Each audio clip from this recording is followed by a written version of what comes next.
मेरा गांव एक आदर्श गांव, हॉलबाग विकासखंड में 126 ग्राम पंचायतें हैं, उनमें एक आदर्श गांव के रूप में जाना जाता है। चाहे प्रशासनिक दृष्टि से हो या सामरिक दृष्टि से हो या विकास की दृष्टि से हो, अल्मोड़ा विकास भवन में जब भी चर्चा होगी तो दाड़ीमखोला गांव की अवश्य चर्चा होगी। इतनी मेरी 74 साल की उम्र हो गई, ऐसा प्रधान मैंने देखा नहीं। अच्छा। अपने 74 साल की सर्विस में। और अपने कार्यकाल में मैंने आवासों में जो है अटल आवास और प्रधानमंत्री आवास में लेकर के 16 लोगों को आवास से आच्छादित कराया। ये भी जो आप देख रहे हैं, ये प्रधानमंत्री आवास के अंतर्गत सावित्री देवी वाइफ ऑफ देवेंद्र सिंह का आवास बनना है। अच्छा, प्रधानमंत्री आवास योजना की तरफ। बिल्कुल। अगर हम किसी भी काम को सही तरीके से और क्वालिटी से करेंगे तो काम अगर 5 साल 7 साल टिकाऊ रहेगा तो कहीं ना कहीं अगर जो पीछे से आने वाला बजट है वो अन्य कामों के लिए हमें अग्रसर करेगा, आगे बढ़ेगा। यस। अगर हम ये करें कि इस साल का वित्तीय बजट या इस साल के विकास कार्य अगर हमारे धरातल पर 2 साल 1.5 साल टिकेंगे तो फिर हमें उन पर पैसा खर्च करना पड़ेगा। ये एक परंपरा में ठीक नहीं मानता हूँ। मैं ये मानता हूँ कि काम में गुणवत्ता का होना आवश्यक है। तो दोस्तों, अभी मैं जहाँ पे हूँ, ये देखिए, पहले तो मैं आपको इनका पंचायत भवन दिखा देता हूँ। ये इनका पंचायत भवन है और बढ़िया से इसमें ड्रिल लगी हुई हैं और बढ़िया सीढ़ी है और पंचायत भवन का आप हाल देख सकते हैं। आज तक मैंने बहुत सारे पंचायत भवन देखे हैं, लेकिन इस तरह का साफ़ सुथरा पंचायत भवन मैं पहली बार देख रहा हूँ। ये देखिए, ये जो टाइल्स लगी हुई हैं और दरवाजे एकदम बहुत बढ़िया से व्यवस्थित हैं, लोहे के दरवाजे लगे हुए हैं, अंदर भी पूरा टाइलिंग है। नमस्कार दोस्तों, स्वागत है आपका गांव वाला यूट्यूब चैनल के एक और वीडियो पे। दोस्तों, आप जानते हैं कि सोमेश्वर घाटी के लजुड़ा गांव से मैं वीडियोस बनाता हूं और अपनी वीडियो के लिए इधर उधर जाते रहता हूं, अपने क्षेत्र में और अपने क्षेत्र के बाहर भी। तो आज की जो वीडियो है बहुत ही खास होने वाली है, क्योंकि आज मैं यहाँ से जा रहा हूँ, अपने गाँव से जा रहा हूँ दाड़ीमखोला। और दाड़ीमखोला जाने का बहुत ही विशेष कारण है, क्योंकि वहाँ पे जो ग्राम प्रधान है जो अभी निर्वाचित हुए हैं, उनको निर्विरोध बना लिया गया है और लगातार चौथी बार उनको निर्विरोध ग्राम प्रधान बना लिया गया है। तो अब आप सोचिए कि उनका कैसा विकास कार्य वहाँ पे हो रहा होगा। तो वही सब आपको आज दिखाएंगे और उनसे बात भी करेंगे। देवेंद्र नयाल उनका नाम है। कभी वो बनते हैं, कभी उनकी वाइफ बन जाती है, क्योंकि महिला पुरुष सीट बदलती रहती है। तो कभी वो बनते हैं, कभी उनकी वाइफ यानी कि श्रीमती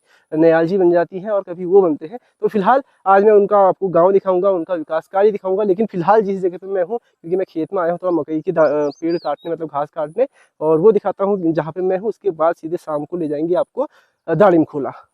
तो दोस्तों, ये हमारा खेत है और इसमें हमने क्या क्या बो रखा है मैं बता देता हूँ। इसमें हमने मक्का बो रखा है, ज्वार बो रखा है और भट बो रखा है। मैं यहाँ पे आया था मक्के के पेड़ काटने के लिए, कुछ मैंने काट भी दिए, लेकिन मुझे लगा कि यार कुछ पेड़ इसमें मोटे हो रहे हैं, कुछ पतले क्यों हो रहे होंगे। फिर जब मैंने 2-4 पेड़ काटे, फिर मेरे को ध्यान आया, यार मैंने इसमें मतलब हमने इसमें जो है ज्वार भी रखी थी, क्योंकि मम्मी ही आती है। आज मैं पहली बार खेत में आया हूँ घास काटने के लिए, तो मेरे को ज्वार और मक्के के पेड़ का जो है अंदाज़ा नहीं आया कि कौन कौन सा वाला है। लेकिन अब समझ में आ गया, जो मोटा है वो मक्के का है, जो थोड़ा बारीक है वो ज्वार का है। तो फिलहाल मैं जिस जगह पे हूँ वो है बयाला खालसा ग्राम सभा। और इसी ग्राम सभा में सामने जो गांव आप देख रहे हैं, ये है डूंगरकोट, एक तो है डूंगरकोट, और वो सामने दियारी है, और ये सामने देवदार की बहुत ही खूबसूरत जंगल है, और वो सामने जुबुल चौरा का एरिया आ जाता है। ऊपर नैकाना है, चमोली है, फल्टा है, बहुत बड़ा इलाका है और बहुत बढ़िया घाटी है। तो फिलहाल मैंने कुछ काट दिए हैं पौधे पेड़, और कुछ और काटते हैं, उसके बाद सीधे शाम को आपको दाड़ीमखोला दिखाते हैं। तो दोस्तों, अभी बज गए शाम के 4 और 5:30 बजे तक बुलाया था नयाल जी ने। तो अभी मैं हूँ अपने गाँव में लजुड़ा में, और यहाँ से जो दाड़ीमखोला होता है वो होता है करीब 20-22 किलोमीटर। जब हम सोमेश्वर से अल्मोड़ा की तरफ जाते हैं तो वहाँ सोमेश्वर से चलते हुए 18 किलोमीटर आगे दाड़ीमखोला पड़ता है, 17-18 के आसपास। तो वहाँ चलते हैं और उनसे बातचीत करते हैं और दिखाते हैं किस तरह का उनके गाँव में कार्य हुआ है।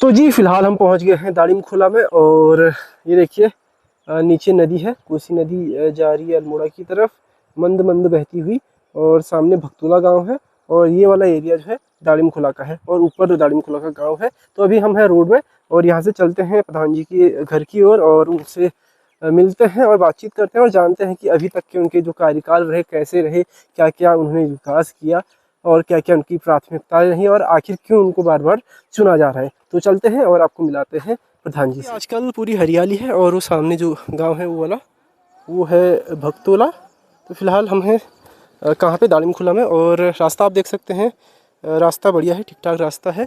और सबसे अच्छी बात ये कि यहाँ पे ठीक ठाक खेती हो रही है, खासकर सब्जियों की अच्छी खेती देखने को मिल रही है। कम से कम जहाँ जहाँ हम चल रहे हैं, मतलब रास्ते के किनारे किनारे, वहाँ पे अच्छी खेती देखने को मिल रही है। देखिए गडरी लगा हुआ है, नीचे शिमला मिर्च है, उसके नीचे लाल मिर्च है, और उस तरफ भिंडी है, और वहाँ पे पाइपलाइन भी है सिंचाई के लिए। तो दोस्तों ये हैं प्रधान जी, जो कि दालिम खुला के हैं। प्रधान जी, स्वागत है आपका गाँव वाला यूट्यूब चैनल में, और अपना परिचय भी आप दें। थैंक यू बॉस आपका। मैं देवेंद्र सिंह नयाल। इस ग्राम पंचायत का जो पंचायती चुनाव 2025 में अभी आरंभ है, उसमें इस गांव से निर्विरोध निर्वाचित हुआ हूं, जिसमें मेरे गांव वालों का मेरे प्रति एक प्यार, एक आशीष और एक विश्वास के साथ उन लोगों ने मुझे इस पद पर आसीन किया है। इसके लिए मैं सबका आभार व्यक्त करता हूं, और अपने इस देवभूमि उत्तराखंड की संपूर्ण जनता का आभार व्यक्त करता हूं कि देश के महत्वपूर्ण जो स्तंभ होता है वो पंचायत होती है। उस पद पर मैं आज आसीन हूँ, तो इसके लिए मैं अपना सौभाग्य नहीं समझता, बल्कि अपना कर्तव्य समझता हूँ कि इस पद पर मेरी क्या जिम्मेदारियाँ हैं और किन कर्तव्यों का मुझे निर्वहन करना है। इन सब बातों को लेकर के मैं अपने इस 5 साल के कार्यकाल को बड़े अस्वस्थ होकर के इस कार्यकाल में इस विकास की एक नई पहचान बनाने का प्रयास करूँ। बहुत बहुत धन्यवाद। तो नयाल जी, सबसे पहले मैं जानना चाहूँगा और दर्शकों को भी बताना चाहूँगा कि आप आज ही नहीं चुने गए हैं, इससे पहले भी आप चुने गए हैं, और जो आपकी श्रीमती जी हैं उनको भी ग्राम प्रधान के तौर पे चुना गया है। तो मेरे ख्याल से आपका चौथा अब सत्र होगा। हाँ बिल्कुल। 2008-9 में जो प्रथम बार यहाँ पर इलेक्शन हुआ था, उससे पूर्व जो है निर्विरोध प्रधान का चयन होता था।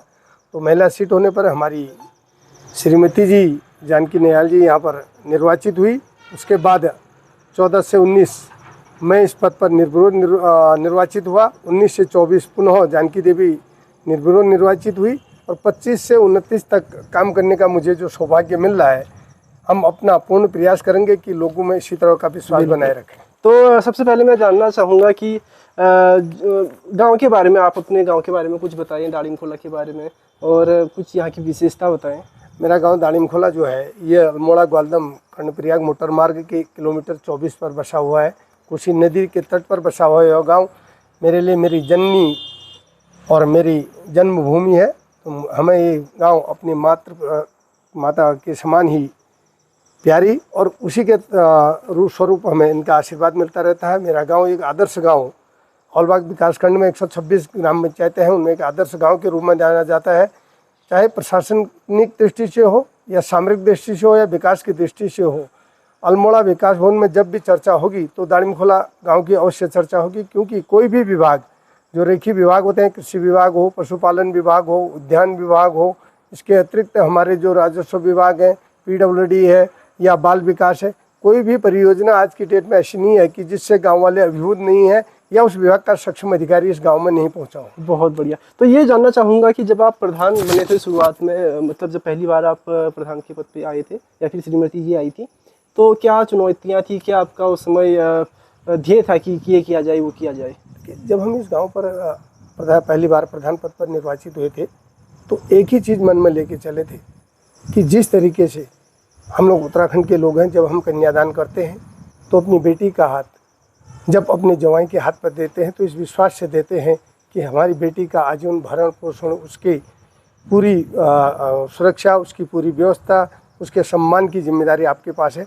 तो हमने भी उस समय यही प्रण लिया था कि आज गांव वालों ने इस गांव की पूर्ण जिम्मेदारी, चाहे वो सामरिक विकास की हो, चाहे यहाँ पर समरसता की हो, चाहे यहाँ पर विकास की हो, चाहे यहाँ पर अन्य जो भी कार्यक्रम है, उनके लिए गांव का हाथ हमारे हाथ में दिया है। तो हम भी बाबा गोरखनाथ के प्रांगण से इसी आशा के साथ चले थे कि इन सब पर अपना ध्यान आकर्षित करते हुए गांव का सर्वांगीण विकास करने का प्रयास करेंगे। न कि केवल खड़ंजे शीशी तक ही सीमित रहेंगे, बल्कि शिक्षा हो, स्वास्थ्य हो, सड़क हो, रास्ते हो, पेयजल हो, कृषि हो, पशुपालन हो, उद्यानीकरण हो, सेल्फ हेल्प ग्रुप्स हो, आजीविका के माध्यम से हो, और यही नहीं, तमाम इस तरीके के मोटिवेटर्स या इस तरीके के मोटिवेशन के कार्यक्रम गांव में लगाए जाएंगे कि जिससे गांव वाले जो है सरकार की योजनाओं से अभिभूत हो सके, और वो प्रधान तक ही आसीन न होकर के स्वयं उन योजनाओं की जानकारी ले करके उन योजनाओं तक पहुँचे। तो ये बताएं, फिलहाल मैं थोड़ा आपको रोकता हूँ। तो दोस्तों अभी जब हम जहाँ पे बात कर रहे हैं वो हम बात कर रहे हैं पंचायत भवन में, राजीव गांधी पंचायत भवन में, जो कि दाड़िम खुला का है। तो बात करते हुए हम बात भी करते रहते हैं और दिखाते भी रहते हैं और चलते भी रहते हैं, क्योंकि एक ही जगह खड़े रहेंगे तो फिर शाम भी बहुत हो जाएगी आपको, वैसे ही बहुत काम है। मेरे ख्याल से श्रीमती जी जो है मामी हमारी, वो बीटीसी के लिए भी लड़ रही हैं। तो इधर कन्याकोट 3 से पुनः क्षेत्र पंचायत की दावेदारी है। और क्योंकि विकासखंड हॉलबाग में इस बार प्रमुख का पद जो है महिला का पद है, तो उस पद पर जो है अपना भाग्य आजमाने का और इस जो त्रिस्तरीय पंचायत चुनाव है उसमें भागीदारी करने का अपना एक निर्णय है, तो उसकी तैयारी में। हाँ, तो काफ़ी आप बिजी भी हैं। तो दोस्तों अभी मैं जहाँ पे हूँ ये देखिए, पहले तो मैं आपको इनका पंचायत भवन दिखा देता हूँ। ये इनका पंचायत भवन है और बढ़िया से इसमें ड्रिल लगी हुई हैं और बढ़िया सीढ़ी है और पंचायत भवन का आप हाल देख सकते हैं। आज तक मैंने बहुत सारे पंचायत भवन देखे हैं, लेकिन इस तरह का साफ़ सुथरा पंचायत भवन मैं पहली बार देख रहा हूँ। ये देखिए, ये जो टाइल्स लगी हुई हैं और दरवाजे एकदम बहुत बढ़िया सी व्यवस्थित हैं, लोहे के दरवाजे लगे हुए हैं, अंदर भी पूरा टाइलिंग है। और ये बता रहे हैं कि यहाँ पे पूरी टेबल कुर्सी थी, फर्नीचर था। बिल्कुल अभी भी अवेलेबल है, टाइल्स की वजह से हमने हटाया था कि टाइल। अच्छा, टाइल लगाने की वजह से आपने हटाया। तो अंदर आवाज़ गूंज रही है थोड़ा, उस वजह से दिक्कत होगी। उसके अलावा एलईडी लगा हुआ है और ड्रॉल लगाए हुए हैं 3।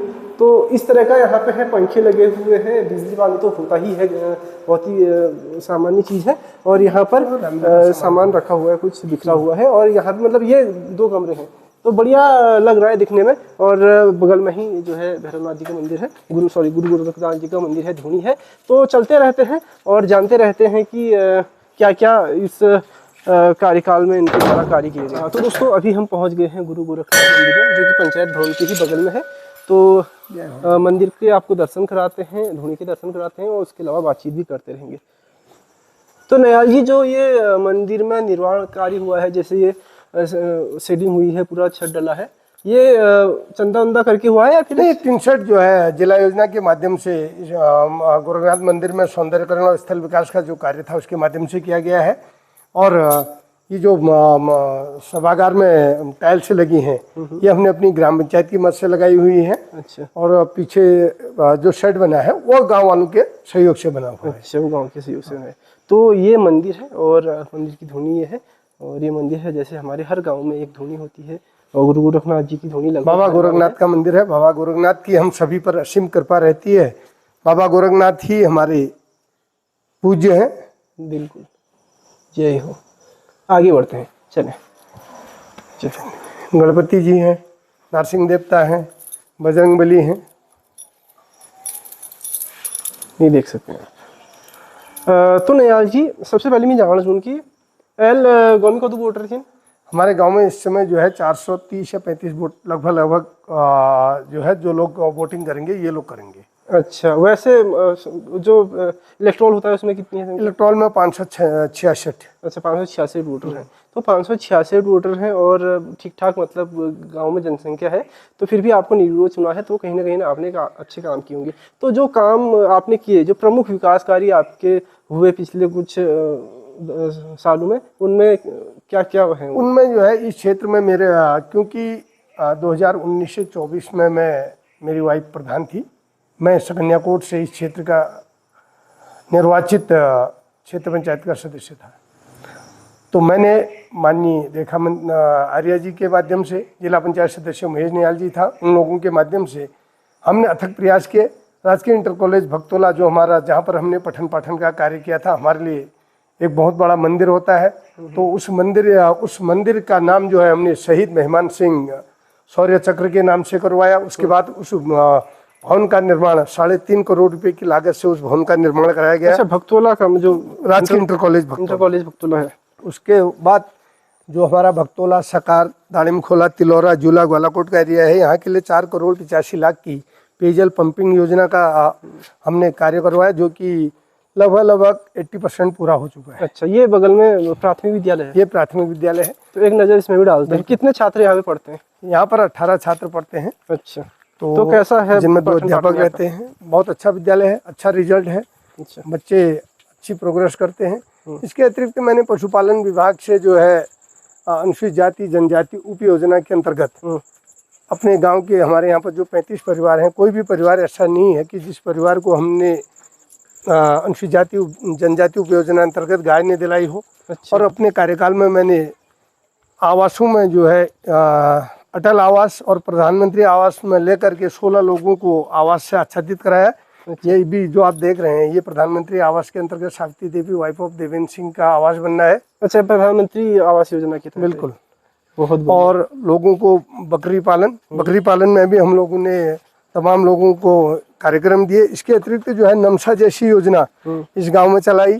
नमसा क्या है? NMSA national mission for sustainable agriculture. अच्छा अच्छा। इसमें राज्य सरकार के द्वारा जो है कृषि पशुपालन इसमें जो है ऐड दी जाती है 3 साल तक गांव की देखरेख के लिए। परंपरागत कृषि विकास योजना के अंतर्गत ये गांव चयनित करवाया।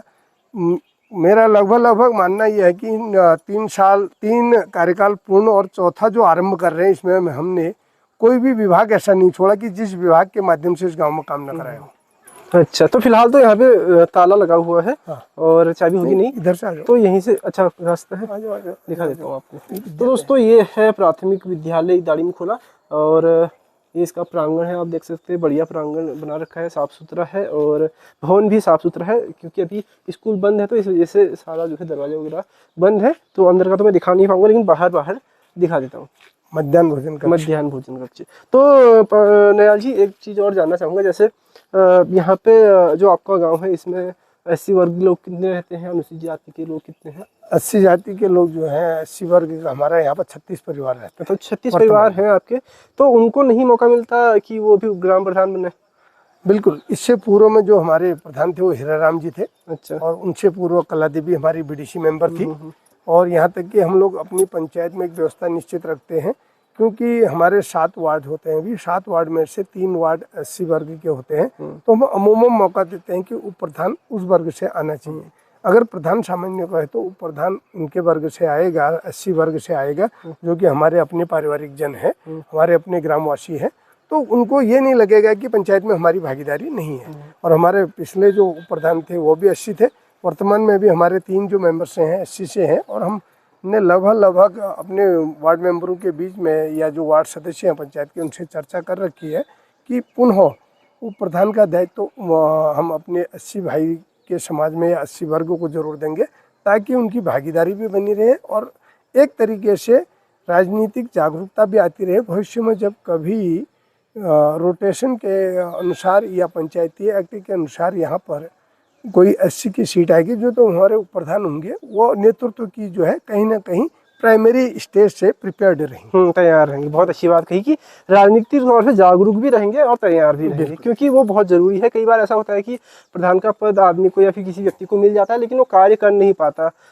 कई बार तो ऐसा होता है कि उनको पता नहीं होता कि काम किस तरह से करना है, किस तरह से काम लाना है, और कई बार उनकी इच्छा भी नहीं होती। काम एक डिफरेंट मैटर है। सर्वप्रथम क्या है कि हम लोगों के लिए हम अपनी गांव की जो मीटिंग्स होती है, अपनी गांव की जो ग्राम सभा की बैठक होती है, उस बैठकों में अगर अग्रिम पंक्ति में बैठ करके, चाहे हमारी कोई बहन हो या 80 समाज की कोई बहन या भाई हो, बैठ करके अगर नेतृत्व करने या फ्रंट में बैठ करके 2 शब्द बोलते हैं और नेतृत्व करने की क्षमता को अगर जगाते हैं, तो कहीं ना कहीं जो उच्च अधिकारी बैठकों में आते हैं उनके बीच में जो वार्तालाप से होते हैं या उनके बीच में जो भी अपनी बात या गांव के विकास की जो बातें होती हैं उनको रखने का एक तरीका, तौर तरीका जो है वो हमारी प्राइमरी स्टेज होती है। और अगर हम गांव की बैठकों में इन चीज़ों पर सही तरीके से अपना जो है जिम्मेदारी पूर्ण पद का निर्वहन करते हैं, तो कहीं ना कहीं जब हम विकासखंड स्तर पर या अन्य स्तरों पर बैठकों में जाएंगे तो वहाँ पर हमें अपनी बात रखने का एक मनोबल हमारा ऊँचा रहेगा। ये हमारा ध्येय रहता है। और अधिकारी भी थोड़ा समझेंगे उसको, क्योंकि विश्वास एक बहुत बड़ी चीज़ होती है ना। तो आगे बढ़ते हैं। तो फिलहाल हम कहाँ जा रहे हैं? कुछ मैं चाहूँगा कि आपके विकास कार्य हम दिखा दें, तो ऐसा आसपास में कुछ है, क्योंकि बहुत सारी हो गई है। ये हमारा गोरखनाथ मंदिर से गांव की तरफ मुख्य मार्ग है। अच्छा, ये वाला? हाँ, ये मार्ग मनरेगा के माध्यम से बना है और ग्राम पंचायत में 15वें वित्त के अनटाइड फंड से इसमें रेलिंग निर्माण का कार्य किया गया है। अच्छा जी, ठीक ठीक ठीक। ये इसी कार्यकाल में आपने बनाया? ये इस कार्यकाल में बना है। अच्छा, और ये भी मेरे ख्याल से किसी विभाग द्वारा ही है? ये विभाग द्वारा है ये, लेकिन व्यक्तिगत किसी फार्मर्स ने अपना बनाया है। अच्छा, किसी किसान का होगा। हाँ, ठीक। तो ये रेलिंग कितने की मीटर की है लगभग? ये जो रेलिंग से हैं ये हम लगभग जहाँ पर डेंजर जोन है, हाँ, जैसे यहाँ नीचे यस, दिखा उन देता हूँ, सभी ये खाई है। पूरे ग्राम पंचायत में जो डेंजर जोन है उन डेंजर जोनों पर रेलिंग निर्माण कार्य किया गया है। वर्तमान में क्या है कि अभी जो है हमारा ये सीजन रेनी सीजन होता है, तो इसलिए हम लोग नहीं, जैसे रेनी सीजन कंप्लीट होता है और सोच के महीने में पूरे गांव के रास्तों की साफ सफाई करा दी जाती है। वर्तमान में जैसे नौले हैं, धारे हैं, पेयजल की टैंक हैं, उनकी सफाई करके उनमें क्लोरीन हो गया, अन्य कीटनाशक डाल करके उनको ठीक ठाक किया गया। और सामने दिखाई दे रहा है क्रियास्थल, कहाँ पर है? ये सामने, अच्छा, जहाँ पे हरी छत है। हाँ वो क्रियास्थल है। उस पर आर पार जाने के लिए पुलिया का निर्माण किया गया। ये भी हमने अपने ग्राम पंचायत के मद से किया था। अच्छा, वो पुलिया दिख रही है दोस्तों, देख सकते हैं। ठीक ठीक ठीक। ये सिंचाई पंपिंग जो है हमारी 1984 में बनी थी। अच्छा, ये वाली? हाँ यस, जो कि यहाँ तक संचालित थी। इस समय इसका जो है हमने नाबार्ड के माध्यम से 68 लाख रुपए की योजना से फिर इसका विस्तारीकरण किया। और जहाँ तक हमारे आवासीय मकान है उसके नियर अबाउट जो भी अपने हमारी कृषि योग्य ज़मीन है वहाँ तक इसका डिस्ट्रीब्यूशन कराया। और जो भी आपको हमने नीचे दिखाया था, आपने बोला था कि ये पाइपिंग कब लगी, तो ये भी हमने डिस्ट्रीब्यूशन इसमें जो है फील्ड वो इसी कार्यकाल में कराया था, जो 68 लाख से हमने इस पर संपादित किया था। अच्छा अच्छा, तो ये पानी कोसी से आता है सर? कोसी नदी। ठीक ठीक तो ठीक। इसी बहुत एक महत्वपूर्ण उपलब्धि है हम लोगों के लिए। हाँ, कोसी तो यहाँ के लिए जीवनदायिनी है ना। बिल्कुल तो और बताएं प्रधान जी, मैं आपसे 2-4 सवाल करते रहता हूँ। बिल्कुल। चलते रहें, आप कोई दिक्कत नहीं, चलते रहें और मैं पूछता रहता हूँ। तो ये बताइए कि क्या जो पंचायत मतलब ग्राम पंचायत को जो बजट मिलता है वो पर्याप्त होता है, जो संसाधन मिलते हैं वो पर्याप्त होते हैं, या फिर कहीं ना कहीं उतना बजट नहीं मिल पाता ऊपर से? देखिए, दो चीज़ है। अगर हम किसी भी काम को सही तरीके से और क्वालिटी से करेंगे तो काम अगर 5 साल 7 साल टिकाऊ रहेगा, तो कहीं ना कहीं अगर जो पीछे से आने वाला बजट है वो अन्य कामों के लिए हमें अग्रसर करेगा, आगे बढ़ेगा। यस। अगर हम ये करें कि इस साल का वित्तीय बजट या इस साल के विकास कार्य अगर हमारे धरातल पर 2 साल 1.5 साल टिकेंगे तो फिर हमें उन पर पैसा खर्च करना पड़ेगा। ये एक परंपरा में ठीक नहीं मानता हूँ। मैं ये मानता हूँ कि काम में गुणवत्ता का होना आवश्यक है। जिस काम में गुणवत्ता होगी तो वास्तव में टिकाऊ रहेगी। अच्छा, कहने का मतलब यह है कि जो कार्यकाल में, हर कार्यकाल में वही काम फिर से दोहराना आपको पसंद नहीं है? नहीं, पहला। और दूसरा यह है कि हम लोगों का एक माइक्रो प्लान होना चाहिए कि गांव के विकास के लिए क्या काम महत्वपूर्ण है।